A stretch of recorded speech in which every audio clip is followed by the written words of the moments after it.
Il vous arrive dans Classroom que vos élèves font leurs travaux, mais qu'ils ne sont pas inscrits comme étant remis à la fin? Restez avec nous.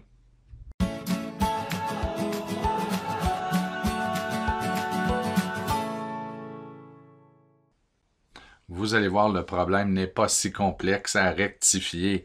Donc, c'est tout simplement de modéliser avec vos élèves, les habituer à suivre une certaine démarche. J'ai ici à l'écran, donc du côté gauche, la vue enseignant, du côté droit, la vue élève. Dans le flux, donc dans le blog, vous avez ici la publication d'un nouveau devoir, d'une nouvelle tâche à accomplir, autant du côté de l'enseignant, l'enseignante, que du côté de l'élève. Vous remarquerez par contre que du côté de l'élève, lorsqu'on est en mode aperçu, en ce moment, comme on ne voit pas les 3 documents, on n'en voit que uniquement 2. C'est la raison pour laquelle c'est important d'entraîner vos élèves à, au lieu de tout simplement cliquer sur dans ce cas-ci, la vidéo à regarder et le questionnaire à remplir, de cliquer sur l'onglet. Et là, ça les amène en mode réalisation de tâches. Donc, ils vont voir, dans ce cas-ci, qu'il y a une vidéo à regarder, un questionnaire à remplir et un résumé. Le véritable devoir, c'est ici, c'est le résumé. Donc, et une fois que vous avez terminé, là, l'élève clique « Rendre le devoir ». Et une fois que le devoir est rendu, il apparaîtra dans « Remis ». Donc, c'est là qui est le nerf de la guerre ici. Donc, si l'élève ne fait que regarder la vidéo directement du flux, de remplir le questionnaire, il ne rendra pas le travail et il va avoir manqué de terminer son résumé. L'autre façon de procéder, c'est de se diriger dans Travaux et devoirs. On voit ici qu'il y a une nouvelle tâche, donc tâche du mercredi.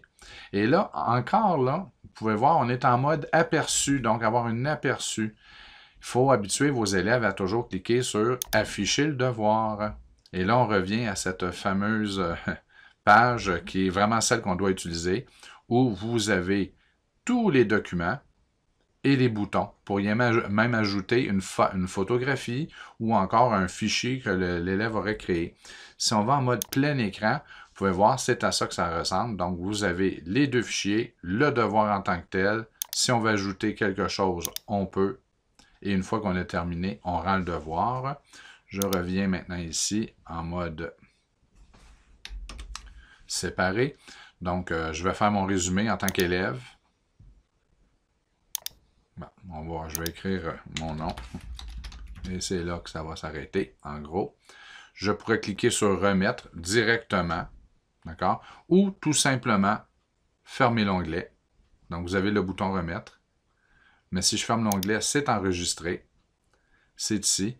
Et je pourrais retourner une seconde fois pour compléter. J'avais oublié d'inscrire mon groupe. Donc, je ferme l'onglet. Et le lendemain, je pourrais encore y retourner. J'avais oublié de faire mon résumé.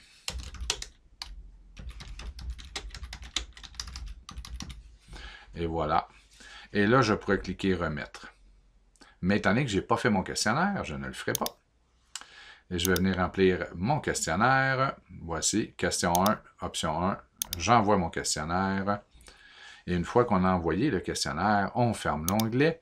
Et si vous n'aviez qu'un questionnaire, il faudrait quand même cliquer sur « Marquer comme terminé » ou « Rendre le devoir ». Donc, j'ai regardé la vidéo auparavant, j'ai fait mon questionnaire, j'ai écrit mon résumé, je ne veux pas ajouter un document de plus, je suis satisfait, je rends mon devoir, voilà. Et en quelques secondes, vous verrez ici du côté, là, on veut sauver les secondes, que je vais rafraîchir l'écran. On peut voir que le travail a été remis et qu'il reste 0 élève à remettre le devoir. Donc, j'ai ici mes infos pour la correction. Donc, je pourrais cliquer sur élève CS1 pour aller voir son travail. Voilà. Donc, je pourrais faire ma correction. Et si je reviens ici, je pourrais cliquer ici sur le questionnaire et en mode écriture, je peux aller consulter les réponses de mes élèves. Donc, c'est pas mal ça. La seule problématique, c'est que les élèves ne cliquent pas sur le bouton rendre le devoir ou marquer comme terminé en tant que comme terminé. C'est la seule chose, modélisez avec vos élèves à l'écran comme je viens de le faire avec vous et tout va bien aller. Salut, bye bye. Avant que vous quittiez, petit ajout de 15 secondes, mais c'est quand même important. Lorsque l'élève travaille dans son document, vous avez le bouton rendre. Évidemment, là, on ne le voit pas puisque je l'ai déjà rendu. Mais il y a aussi le bouton partager. Vous n'avez pas, vos élèves n'ont pas à utiliser le bouton partager. Classroom s'en charge. Donc, résistez à la tentation de dire à vos élèves, partagez-moi votre travail. Ça n'est pas nécessaire. Classroom le fait pour vous. Donc, l'élève travaille, une fois terminé, ferme l'onglet et rend le travail. Point. Aucun partage nécessaire. Salut, bye.